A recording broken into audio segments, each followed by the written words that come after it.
For today's video guys, ito, check natin tong Hatasu e-bike.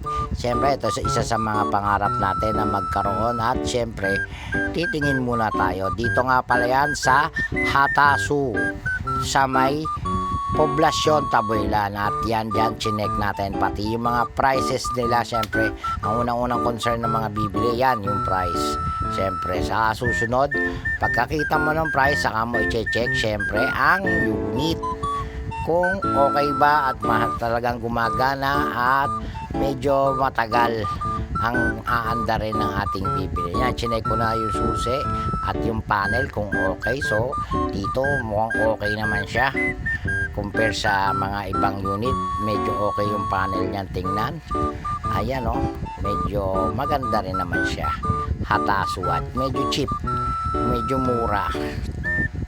Ayan, sinampahan ko na at tinesting kung talagang kayang umandar. Siyempre, di baterya to, wala nang gasolina, hindi na kailangan pa maglisensya.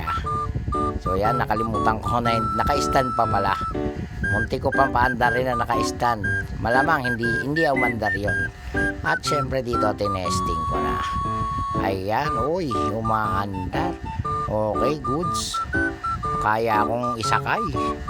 Siyempre, after nating ma-check, testing uli natin. Ayan. Wow. Gumagana siya na maayos. So, medyo nag-isip-isip muna ako dito. Habang after ko i-testing. Kaya, tumingin muna uli ako sa presyo. Op, sa punto na yan, siyempre, check. Op, pinapaliwanag na sa akin na ganito. Itong anuhan ng baterya at ito ang warranty.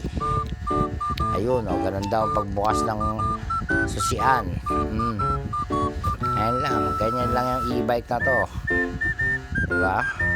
Napakaganda ng e-bike guys, kaso hindi siya pwede sa mga akyatin. Ang akyat lang nito is 30 degree ang kaya niyang akyatin, pero yung masyadong akyatin kamukha sa mga medyo bukid-bukid, hindi to advisable.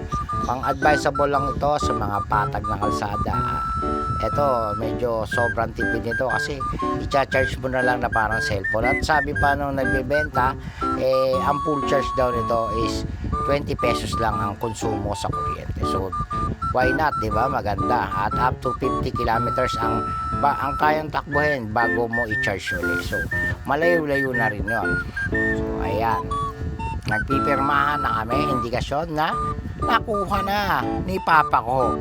Hindi po sa akin dahil wala pa tayong pambili. At ayan, dinadrive na ni Papa.